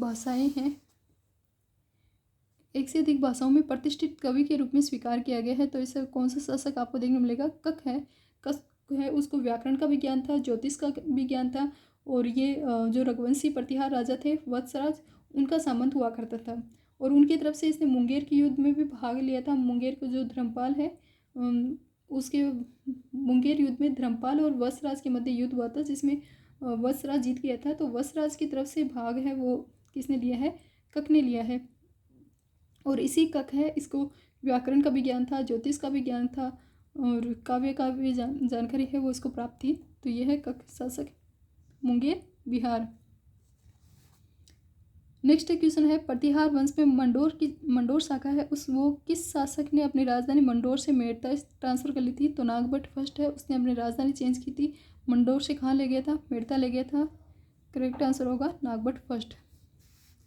मंडोर के प्रतिहार वंश के संबंध में प्रारंभिक शासक कौन है, मंडोर के प्रतिहार में हरिश्चंद्र है, प्रारंभिक रजिल, ये नाम आपको नहीं देख मिलते तो इस ऑप्शन के अकॉर्डिंग करेक्ट आंसर क्या होगा, नागभट्ट फर्स्ट। नागभट्ट फर्स्ट है वो कौन से राजवंश से संबंधित है, गुजर प्रतिहार, ऑप्शन 2। प्रतिहार शासक जिसने सर्वप्रथम जालोर को अपनी राजधानी बनाया था, तो जालोर को राजधानी बनाने वाले कौन है, नागभट्ट फर्स्ट। हमने बात की थी ना मेड़ता कहाँ पर है, नागौर जालोर की साइड उस टाइम पर राजधानी बनाई थी, नागौर में थी पहले, तो वहाँ पर राजधानी बनाई की थी किसने, नागभट्ट फर्स्ट ने बनाई थी।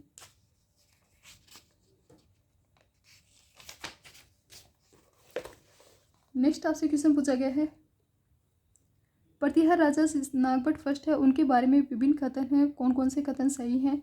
वो वत्सराज के पुत्र थे। तो नागभट्ट वत्सराज के पुत्र थे क्या? नहीं, वत्सराज तो काफ़ी बाद में हुआ था। उन्होंने लगभग 50 वर्षों तक शासन किया, ऐसा भी नहीं है। उनकी मृत्यु के बाद महिपाल भोज उनके उत्तराधिकार बनने के लिए युद्ध हुआ। और नेक्स्ट ऑप्शन है, उन्होंने सिंध के अरब शासक है उनको हराया था। राजस्थान में गुजरात पंजाब आदि पर आक्रमण करने की कोशिश कर रहे थे, तो उन्होंने सिंध में अरब शासकों को हराया था, क्योंकि अरब शासक है वो राजस्थान गुजरात और पंजाब की साइड है, वो अटैक करने की कोशिश है वो कर रहे थे। और हम जानते हैं कि 6वीं से 12वीं शताब्दी तक आपको उत्तर भारत में कौन देखने मिलते हैं? आपको गुर्जर प्रतिहार वो देखने मिलते हैं। तो जिन्होंने अरबों का विरोध किया था वो इस टाइम पर कौन है? गुर्जर प्रतिहार वंश। ऑप्शन होगा करेक्ट आंसर हो इसका 4। नेक्स्ट है, उस प्रतिहार शासक का नाम तय जिसने केवल अरबों के आगे बढ़ने पर अंकुश लगाया, बल्कि अनेक शासक हैं उनको उन पर आधिपत्य भी करने उनके आधिपत्य से भी मुक्त किया। उस प्रतिहार शासक का नाम बताना है आपको जिसने अरबों पर को न केवल उनको अरबों को आगे बढ़ने से रोका है, बल्कि अनेक शासक हैं उन पर उसके आधिपत्य को भी मुक्त किया है। तो वह है आपके नागभट्ट फर्स्ट। यानी पूछना ये चलता है कि जिसने अरबों का हराया वो कौन है? नागभट्ट फर्स्ट। नेक्स्ट क्वेश्चन पूछा गया है, किस राजा के वंशज गुर्जर प्रतिहार कहे जाने लगे थे? तो कौन से शासक है? नागभट्ट सेकंड। नागभट्ट सेकंड है जिसने परम भट्टाधिराज इस प्रकार की एक लंबा सा टाइटल यूज़ किया था। उसके वंशज है वो क्या कहे जाने लगे थे? गुर्जर प्रतिहार कहे जाने लगे। अदर ऑप्शन देखोगे तो वो आपको इस मैच करते हुए भी नहीं देखने मिलेंगे कि जो गुर्जर प्रतिहार वंश है उसमें शासक के नाम थे हरिश्चंद्र संस्थापक है। रजिल से आपको वंशावली देखने मिलती है। इसके अलावा नागभट्ट फर्स्ट है वो मेड़ता को राजधानी बना रहा है और जो अरब है उनको हरा रहता है। तो करेक्ट आंसर ऑप्शन के अकॉर्डिंग भी इसमें आपको नागभट्ट फर्स्ट है उसी का नाम देखने मिलता है। नेक्स्ट आपसे पूछा गया है, जिसने टाइटल के रूप में परम भट्टारक महाराज परमेश्वर की टाइटल यूज़ की थी। तो अभी हमने बात की परम भट्टारक महाराज परमेश्वर की टाइटल यूज़ करने वाले थे नागभट्ट सेकंड। नागभट्ट सेकंड का संबंध कौन से वंश से है? गुर्जर प्रतिहार वंश से है। गुर्जर प्रतिहार वंश के किस शासक ने अपने पराक्रम से गुर्जरों की प्रतिष्ठा को पुनः स्थापित किया था? नागभट्ट सेकंड, क्योंकि इसका टाइटल में आपको देखने मिलेगा परम भट्टारक महाराज परमेश्वर। इन्होंने ये बंगाल के जो पाल शासक है धर्मपाल, उसको हराने के बाद में ये उपाधि है वो धारण की थी। और इनकी जानकारी आपको बुध किला अभिलेख है 1815 का 1815 का, उसमें इसकी जानकारी है वो देखने मिलेंगी। आदि वराह की टाइटल है वो किस राजपूत शासक ने लिया था? तो आदि वराह का टाइटल लेने वाले हैं मिहिर भोज। मिहिर भोज इनके टाइम पीरियड में आपको देखने मिलेगा अरब यात्री सुलेमान भारत आया था। और इन्हीं मिहिर भोज के टाइम पीरियड की आपको ग्वालियर प्रशस्ति देखने मिलेगी, जिसमें नागभट्ट फर्स्ट है उसको मल्लेच्छों के नासिक के रूप में निरूपित किया गया है। और इसी जो मिहिर भोज है इसने आदि वराह की उपाधि है वो धारण की थी। नेक्स्ट क्वेश्चन पूछा गया है, किस प्रतिहार राजा के टाइम पीरियड पर ग्वालियर प्रशस्ति की रचना हुई? तो अभी हमने बात की भोज, मिहिर भोज फर्स्ट भी जिसे कहा जाता है। Option A. कौन सी ऐसी पुस्तक है जिसमें गुर्जर प्रतिहार वंश है? इसमें मिहिर भोज द्वारा रचित नहीं है। तो मिहिर भोज है उनके द्वारा रचित पुस्तक कौन सी नहीं है? सर्वस्व श्रृंगार प्रकाश उनके द्वारा रचित है। कृत्य कल्पतरु ये भी उन्हीं की पुस्तक है। राज मृदांड भी उन्हीं की पुस्तक है, लेकिन धर्म संग्रह उनकी पुस्तक का नाम नहीं है। तो मिहिर भोज की पुस्तक आपको देखने मिलती है सर्वस्व श्रृंगार प्रकाश, कृत कल्पतरु और राज मृदांड। नेक्स्ट आपसे क्वेश्चन पूछा गया है, राजशेखर किसके दरबारी विद्वान थे? राजशेखर किसके? तो हमने महेंद्रपाल फर्स्ट में देखा था कि उसके दरबारी विद्वान का नाम था राजशेखर, और जिसने कपूर मंजरी की रचना की थी, काव्य मीमांसा की रचना की थी, बाल रामायण, बाल भारत इस प्रकार की पुस्तक है उन्होंने उनके द्वारा लिखी गई है। नेक्स्ट क्वेश्चन आपसे पूछा गया है, कौन सी कृति है वो प्रसिद्ध कवि नाट्यकार राजशेखर की नहीं है? यानी कि राजशेखर की बुक्स वगैरह है वो आपको अच्छे से याद होनी चाहिए। कपूर मंजरी है, काव्य मीमांसा है, बाल रामायण है, लेकिन प्रभावत चरित्र है वो उनकी पुस्तक नहीं है। बाल रामायण, बाल भारत, कपूर मंजरी, काव्य मीमांसा है।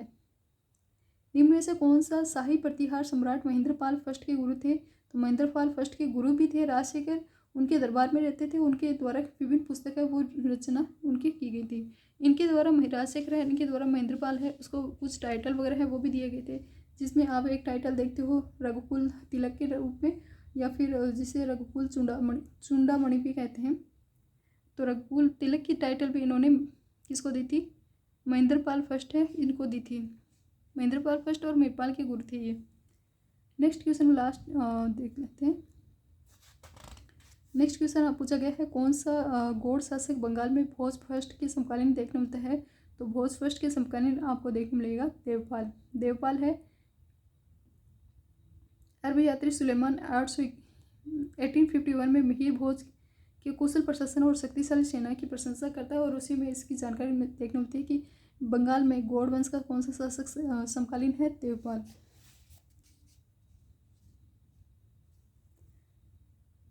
किस विदेशी यात्री ने गुजर प्रतिहार राजवंश की सैन्य शक्ति और समृद्धि का उल्लेख किया है? तो अभी हमने बात की जो सुलेमान है, अरबी यात्री सुलेमान, उसने इसकी मिहिर भोज है, इसकी जो समृद्धि और इसकी शक्ति की रिगार्डिंग जानकारी है वो दी है, इसके टाइम पीरियड की रिगार्डिंग जानकारी है वो दी है। तो इसकी प्रशासनिक जानकारी मिहिर भोज वाली कौन देता है? सुलेमान, अरब यात्री सुलेमान। उस अरब यात्री का नाम बताइए जिसने मिहिर भोज के समय वृत्तांत लिखा था? अरब यात्री सुलेमान, ऑप्शन ए। कौन सा शासक गुजर प्रतिहार राजवंश से संबंधित नहीं है? नागभट्ट फर्स्ट भी था, नहीं सेकंड भी था, और महेंद्र फर्स्ट भी देखने मिलता है, लेकिन बहत्तर भट्ट जैसा कोई भी नाम आपको नहीं देखने मिलेगा। ऑप्शन 4। मेजर शासक आप देखोगे नागभट्ट फर्स्ट है, सेकंड है, महेंद्र है, महेंद्र के अलावा महिपाल भी आपको नाम देखने मिलेगा, बोस सेकंड भी देखने मिलेगा, महेंद्र महिपाल, तो देवपाल, त्रिलोचन पाल, इसके अलावा हरिश्चंद्र जो इसके संस्थापक हैं, कक है, रजिल का नाम जहाँ से वंशावली प्राप्त होती है, और कक वाले टाइम पर कक को व्याकरण वगैरह का जानकार था। बाउक जिसके टाइम पीरियड की बाउक प्रशस्ति आपको देखने मिलेगी। कक्कुक जिसके टाइम पीरियड का आपको गठियाला शिलालेख देखने मिलेगा, और उसके दो इस गठियाला शिलालेख है वो विभिन्न लेख आपको देखने मिले। जैसे एक लेख तो है वो प्राप्त हुआ है प्राचीन जैन मंदिर माता की साल से प्राकृत भाषा में और 4 अन्य लेख हैं वो खाकू देवल वाले लोकेशन से संस्कृत भाषा में लिखे हुए देखने मिलते हैं। तो ये आपको किस में देखना है? कक के रिगार्डिंग देखने मिलेगा। और एक याद आपको रखना है यशपाल भी इसी गुजर प्रतिहार वंश के माने जाते हैं। इलाहाबाद से कड़ा नामक स्थान है, वहाँ से इस यशपाल के रिगार्डिंग एक लेख मिला है, 1036वें लेख का मिला है, जिसमें यशपाल के दान का वर्णन किया गया है। जैसे आप देखते हो बीकानेर में लूणकरण ने दान दिया था, जिसके रिगार्डिंग जिसके कारण उन्हें लूणकरण है उनको कलयुग का कर्ण कहा जाता है। उसी प्रकार दान की रिगार्डिंग जानकारी आपको यशपाल की भी देखने मिलती है गुजर प्रतिहार वंश में। और इनके पश्चात अन्य प्रतिहार नरेश है, उनका नाम वो हमें ज्ञात नहीं है। 1093 ईस्वी के आसपास चंद्रदेव गहड़वाल है, उन्होंने प्रतिहारों से कन्नौज छीनकर इनके अस्तित्व है उनको समाप्त कर दिया था। तो चंद्रदेव गहड़वाल है, उन्होंने कालांतर में कन्नौज इनसे छीन लिया था और गुजर प्रतिहार वंश है इसकी समाप्ति है वो कर दी थी।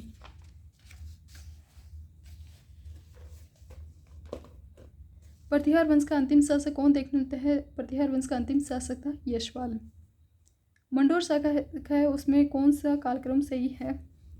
कालक्रम देखोगे तो वंशावली रजिल से प्रारंभ होती है, तो 2 जिसमें कहाँ पर स्टार्टिंग में देखने मिलेगा? एक ही ऑप्शन है जिसमें 2 लिखा हुआ है फर्स्ट स्टार्टिंग में, तो ऑप्शन 4। रजिल के बाद नागभट्ट फर्स्ट देखोगे जिसने मेड़ता को राजधानी बनाई थी और जिसने अरबों को अटैक को रोका था, रजिल फर्स्ट। उसके अलावा आप देखते हो टाटा में बाउक की बाउक प्रशस्ति, और लास्ट में टाटा भी कोई गुजर प्रतिहार शासक हुआ होगा। नेक्स्ट है जो क्वेश्चन पूछा गया है, गुजर प्रतिहार पाल और राष्ट्रकूट शासन केंद्रीय राजतंत्र नहीं थे, सही है या गलत है? कथन पूछा गया, आपको इसमें बताना है क्या ये कथन है वो क्या है, गलत माना गया है। गुजर प्रतिहार पाल और राष्ट्रकूट शासन है, वहाँ पर सत्तात्मक राजतंत्र आपको देखने मिलेगा। अरब यात्री सुलेमान और मसूदी है वो इस रिगार्डिंग जानकारी है वो देते हैं। शासन की सुविधा की दृष्टि से प्रांतों में विभाजित था, और जहाँ पर राजस्थानीय राजपुरुष हैं वो कहलाते, जो इनके अधिकारी वगैरह है वो क्या कहलाते हैं? राजस्थानीय राजपुरुष कहलाते थे। और क्वेश्चन क्या कहता है? ये केंद्रीय राजतंत्र नहीं था, नहीं केंद्रीय राजतंत्र यहाँ पर देखने मिलेगा ऑप्शन, तो इसमें ऑप्शन 2 इसका करेक्ट आंसर होगा। नेक्स्ट क्वेश्चन पूछा गया है, प्रतिहार शिलालेखों में पदाधिकारियों का उल्लेख आता है कहाँ पर? राजपुरुष के रूप में, ऑप्शन ए। गुजर प्रतिहार शासक है मथन देव, कहाँ शासन करता था? तो मत्थन देव है, इनका शासन आपको देखने मिलेगा राजौरगढ़ या फिर जिसे रायपुर भी कहा जाता है। यहाँ पर आपको गुजर प्रतिहार है, इनके महाराज धीराज सावट के पुत्र और इनके परमेश्वर महाराजा धीराज परमेश्वर, इनका टाइटल देखने मिलता है। मत्थन देव के राज्य है वो देखने मिलता है। तो मत्थन देव का संबंध कहाँ से है? राजौरगढ़ से। आपको इतना याद रख लो कि ये क्वेश्चन भी पूछा गया 2023 में। मत्थन देव गुजर प्रतिहार शासक, संबंध है राजौरगढ़ से। नेक्स्ट क्वेश्चन पूछा गया है, कन्नौज के अधिकार हेतु चले त्रिपक्षीय युद्ध में राजपूताना के किस वंश के शासक ने भाग लिया था? गुजर प्रतिहार वंश ने। Option B. गुजर प्रतिहारों की राजधानी है वो कौन सी थी? मेड़ता थी, मंडोर था और पीलो मोलो। ये जानकारी भीनमाल जो एक व्यक्ति आए हैं आपके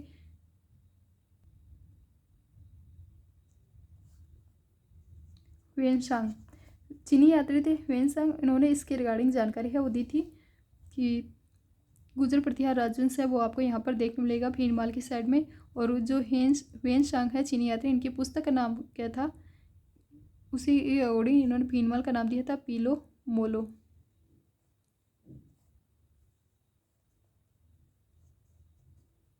और बताया है कि भीनमाल का प्राचीन नाम आपको क्या देखने को मिलेगा? श्रीमाल। गुजर प्रतिहार वंश है, इसकी राजधानी किस स्थान पर थी? जालोर में। भीनमाल का पुराना नाम श्रीमाल। Option B. प्रतिहार एवं पाल शासक है, इस पर अपनी विजय की खुशी में ध्रुव ने गंगा और यमुना के चिन्हों का शामिल किया था। तो कौन सा गुजर प्रतिहार है? प्रतिहार एवं पाल शासक पर अपनी विजय की खुशी में ध्रुव ने गंगा और यमुना के चिन्ह है उनका यूज किया था। तो वो था राष्ट्रकूट कुल चिन्ह, एलम्बम है उसमें देख मिलता है। इसके क्वेश्चन की व्याख्या देखें तो वो आपको देखने मिलेगी कि ये RS में 1993 में पूछा है। ध्रुव ने अवंती नरेश वत्सराज और पाल नरेश धर्मपाल इन पर अटैक किया, उन्हें हराया। किसने? ध्रुव ने हराया था। किसको? वत्सराज को और धर्मपाल को। बड़ौदा अभिलेख है वो ये स्पष्ट करता है कि इस विजय के उपलक्ष्य में राष्ट्रकूट जो शासक है ध्रुव, उसने राष्ट्रकूट कुल चिन्ह यानी कि एल्बम में गंगा और यमुना के चिन्हों को शामिल किया है। तो इसका जो ध्रुव ने गंगा और यमुना के चिन्ह को कौन से में शामिल किया है? तो राष्ट्रकूट कुल चिन्ह है उसमें गंगा और यमुना के चिन्ह हैं वो शामिल किए हैं। और इसने प्रतिहार और पाल है इनको हराया था, इन पर अपनी विजय की खुशी में इनके गंगा और यमुना के चिन्ह हैं उनको शामिल किया था। नेक्स्ट क्वेश्चन आपसे पूछा गया है, गुजर है उनको किस शासक ने पराजित किया था? गुजरों को पराजित करने वाला है आपके ध्रुव ने। ध्रुव कौन सा? ध्रुव के अलावा प्रभाकर वर्धन है, उन्होंने भी पराजित किया था। प्रभाकर वर्धन है, उनके साम्राज्य का विस्तार आपको दक्षिणी और पश्चिम राजस्थान तक था और इन्होंने को समाप्त कर वर्धन वंश की इनके द्वारा नींव है वो रखी जाती है। किसके द्वारा? प्रभाकर वर्धन, इनके द्वारा कौन से वंश की नींव रखी जाती है? वर्धन वंश है इसकी नींव रखी जाती है। जो गुजर प्रतिहार वंश है इसका अंतिम शासक आपको यशपाल देखने मिलता है। यशपाल है वो इनका अंतिम शासक है वो देखने मिलता है। नेक्स्ट क्वेश्चन आपसे पूछा गया, जोधपुर के नज़दीक वह स्थान जो हिंदू एवं जैन मंदिरों के लिए फेमस था और जिसका निर्माण 8वीं से 11वीं शताब्दी के बीच में गुजर प्रतिहार वंश द्वारा किया गया था, तो वो कौन सा है? ओशिया। ओशिया जोधपुर है, ये आपके गुजर प्रतिहार शैली का बना हुआ एक मंदिर है। सूर्य मंदिर भी यहाँ पर देखने मिलता है और ओसवाल समाज की कुल देवी सचिका माता का मंदिर भी आपको यहाँ पर देखने मिलेगा। ओशिया में श्वेतांबर जैन मंदिर भी आपको देखने मिलेंगे, सूर्य मंदिर भी देखने मिलते हैं। तो टोटल 16 मंदिर यहाँ पर इस प्रकार बने हुए हैं। 7वीं से 10वीं शताब्दी के मध्य प्रतिहारों द्वारा इनका फॉर्मेशन है वो करवाया गया था। नेक्स्ट क्वेश्चन पूछा है, जोधपुर के निकट ओशिया के मंदिर का निर्माण किसने करवाया था? सूर्य मंदिर ओशिया के मंदिर है वो गुजर प्रतिहारों ने बनवाए थे। Option B. ओशिया में महावीर स्वामी को समर्पित जैन मंदिर का निर्माण किस काल में हुआ था? किस राजा के काल में हुआ था? वत्सराज प्रतिहार है, इनके टाइम पीरियड में इस मंदिर है इसका निर्माण है वो हुआ था। और लास्ट का क्वेश्चन, प्रतिहार शासक के शासनकाल में जैन ग्रंथ हरिवंश पुराण और कुवल्य माला है इसकी रचना किसने की थी? वत्सराज। रणहस्तिन का विरुद्ध धारण किया था, कौन सा ऐसा गुजर प्रतिहार शासक है जिसने रणहस्तिन की टाइटल है वो यूज की थी? तो वह है आपके वत्सराज। तो वत्सराज है ये भी काफ़ी इंपॉर्टेंट शासक है वो आपको इसमें याद रखना है। गुजर प्रतिहार वंश है इसमें आपको याद रखना है। वत्सराज के रिगार्डिंग जानकारी देखें, तो ये इसी गुर्जर प्रतिहार वंश में आपको शासक देखने को मिलता है क्या, वत्सराज। इसकी टाइटल आपसे क्वेश्चन पूछा गया है, रणहस्तिन की टाइटल जिसने यूज़ की थी वो कौन था, वत्सराज। इसके अलावा इनके द्वारा जो त्रिपक्षीय संघर्ष है, इनके जन्मदाता त्रिपक्षीय संघर्ष है, इसके जन्मदाता इन्हें माना जाता है। गुर्जर प्रतिहार, पाल वंश, राष्ट्रकूट वंश है, इस त्रिपक्षीय संघर्ष में ये आपको देखने मिलेगा। इनके द्वारा महामारू शैली है, इसका फॉर्मेशन इनके टाइम पर के जो मंदिर है वो महामारू शैली में देखने मिलते हैं। और ओशिया के जो मंदिर है वो इन्हीं के टाइम पीरियड में बने थे। ओशिया में महावीर स्वामी का मंदिर है वो इनके टाइम पीरियड में बना है। हरीश पुराण और कुवल्यमाला की रचना इनके शासनकाल में हुई थी। हरीश पुराण और कुवल्यमाला, उदित सूरी है उनकी पुस्तक है कुवल्यमाला, और हरीश पुराण है वो जिनसेन की पुस्तक है, जिनसेन की हरीश पुराण, और उदित सूरी की पुस्तक कुवल्यमाला की रचना है वो कौन से शासक के टाइम पर हुई थी, वत्सराज के टाइम पर। ओशिया के जो महावीर स्वामी के मंदिर है, जैन मंदिर है, वो भी किसके टाइम पर बने हैं, वत्सराज प्रतिहार के टाइम पर बने हैं। इसकी उपाधि है रणहस्तिन। तो आज की क्लास में हमने गुर्जर प्रतिहार और राजवंश है उसके रिगार्डिंग जो भी विभिन्न क्वेश्चन पूछे गए उनको हमने देखा है। नेक्स्ट क्लास में हम इसको फर्स्ट ऑफ ऑल हम थोड़ा सा रिवाइज करेंगे और फिर आगे का पार्ट है वो डिस्कस करेंगे। तो मिलते हैं नेक्स्ट क्लास में। और उससे पहले थोड़ा सा अगर हम चाहे तो रिवाइज कर सकते हैं कि हमने मंडोर के आज की क्लास में हमने मंडोर के गुर्जर प्रतिहार देखे। उसमें फर्स्ट हमने देखा था इस वंश के संस्थापक हरिश्चंद्र का नाम, जिसकी टाइटल आपको देखनी थी रोयलिदी। क्वेश्चन सीधा डायरेक्ट पूछा गया रोयलिदी की रिगार्डिंग। नेक्स्ट हमने शासक देखा था रजिल। रजिल से इस राजवंश है इसकी क्या मानी जाती है, वंशावली प्रारंभ मानी जाती है। नागभट्ट फर्स्ट का नाम देखा था जिसने अरबों के अटैक है उसको विफल किया था, और साथ ही उज्जैन और भीनमाल शाखा है वो स्टार्ट की थी। मेड़ता को अपने क्या बनाया था, कैपिटल बनाया था। भोज फर्स्ट का नाम देखा था जिसके टाइम पीरियड की आपको ग्वालियर प्रशस्ति देखने मिलती है। ग्वालियर प्रशस्ति के लेखक कौन है, बालादित्य ग्वालियर प्रशस्ति के लेखक है। और जो अरब यात्री है सुलेमान है वो इसी के टाइम पर भारत आया था। इसके अलावा हमें शासक देखा था नागभट्ट फर्स्ट से पहले शासक देखा था सिल्लुक ने त्रवणी वाला एरिया है उसको जीता था। और सिल्लुक के बाद में आपने कक का नाम सुना होगा, कक है, कक में भी इसके पुत्र का नाम काफ़ी इंपॉर्टेंट है। एक पुत्र हुए बाउक जिसने बाउक प्रशस्ति लगाई है, और एक पुत्र हुए है ककुक जिसने गठियाला में 2 शिलालेख लगवाए हैं। एक शिलालेख है जिस पर एक ही आपको लेख देखने मिलेगा वो भी प्राकृत लैंग्वेज में, और इसी प्राकृत का ट्रांसफ़र है वो इस जो अदर जो लेख है खाकू देवली से प्राप्त हुए जो 4 लेख है उनमें देखने मिलेगा। जो एक गणेश सिस्टम है उस पर चारों तरफ 4 लेख है वो लिखे हुए, या तो इसको एक लेख मान लेते हैं, कुछ बुक्स में इनका नाम है वो 4 लेख के रूप में इसका नाम देखने मिलते हैं।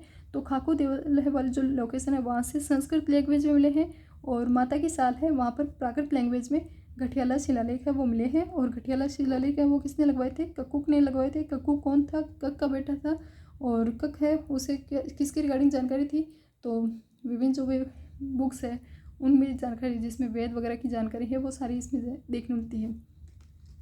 एक हमने शासक देखा था नागभट्ट सेकंड, काफ़ी इंपॉर्टेंट शासक है। परम भट्टारक महाराज परमेश्वर की जिसने टाइटल यूज़ करना स्टार्ट किया था, और इसके बाद के जो भी वंशज है उन्होंने भी इस प्रकार की टाइटल बाद में लगाना स्टार्ट कर दिया था।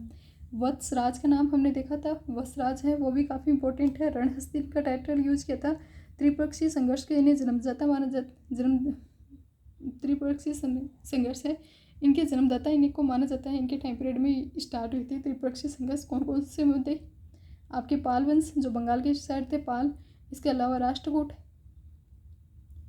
और गुर्जर प्रतिहार, इनके मध्य संघर्ष है वो इनके टाइम पीरियड में स्टार्ट हो गया था।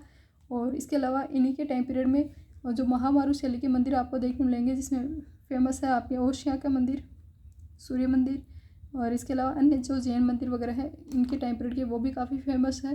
इन्हीं के टाइम पर उद्योतन सूर्य ने कुवल्यमाला पुस्तक है वो रचना की थी। और जिनसेन है, जैन विद्वान जिनसेन, उनके द्वारा हरिवंश पुराण पुस्तक है वो लिखी थी। हरिवंश यानी जो हरिश्चंद्र है उसके वंश की पुराण, यानी उसमें पूरी कंप्लीट रूप से जानकारी है, गुर्जर प्रतिहार वंश की रिगार्डिंग जानकारी है वो लिखी गई है। इसके अलावा एक शासक हमने देखा था महेंद्र का नाम हमने देखा था महेंद्रपाल। इस महेंद्रपाल में भी महेंद्रपाल खुद इम्पोर्टेंट नहीं है, इसके दरबारी विद्वान जो इसके मास्टर जी थे राजशेखर वो इम्पोर्टेंट है। मास्टर जी राजशेखर हैं, इनके द्वारा विभिन्न पुस्तकों की रचना की थी। काव्य मीमांसा इनके द्वारा लिखी गई थी। कपूर मंजरी इनके द्वारा लिखी गई है। विशाल भंजिका, बाल रामायण, बाल भारत है। ये कुछ मेजर पुस्तक हैं। वो राजशेखर के रिगार्डिंग क्वेश्चन पूछी जाती है, तो ये लिखी थी इनके द्वारा। किसके दरबारी विद्वान थे? महेंद्र फर्स्ट है, इसके दरबारी विद्वान थे। और अन्य शासकों में महिपाल का भी नाम देखा था। महिपाल है वो अन्य शासक है। और सबसे लास्ट में हमने यशपाल का नाम देखा था। इस वंश का सबसे अंतिम शासक है वो यशपाल था। अरब यात्री जो सुलेमान है वो मिहिर भोज के टाइम पर आया था। और जो गुजर प्रतिहार है उनके रिगार्डिंग 36 शाखाएं किसने बताई हैं? मोहम्मद नैणसी ने बताई। मोहम्मद नैणसी जिसकी जो प्रसिद्ध आपको काव्य रचना देखने मिलती है नैणसी विख्यात, उसमें उन्होंने क्या बताया है? गुजर प्रतिहारों की कितनी शाखाएं बताई गई है? 36 शाखाओं का उल्लेख है वो किए हैं। तो ये हमने आज की क्लास में कंप्लीट किया है। उम्मीद है आप सभी को ये क्लास काफ़ी अच्छी लगी होगी। आपके अपने जो भी विचार है, फीडबैक है, वो आप क्लास में नीचे मेंशन ज़रूर करना। और मिलते हैं नेक्स्ट क्लास में। Thank you.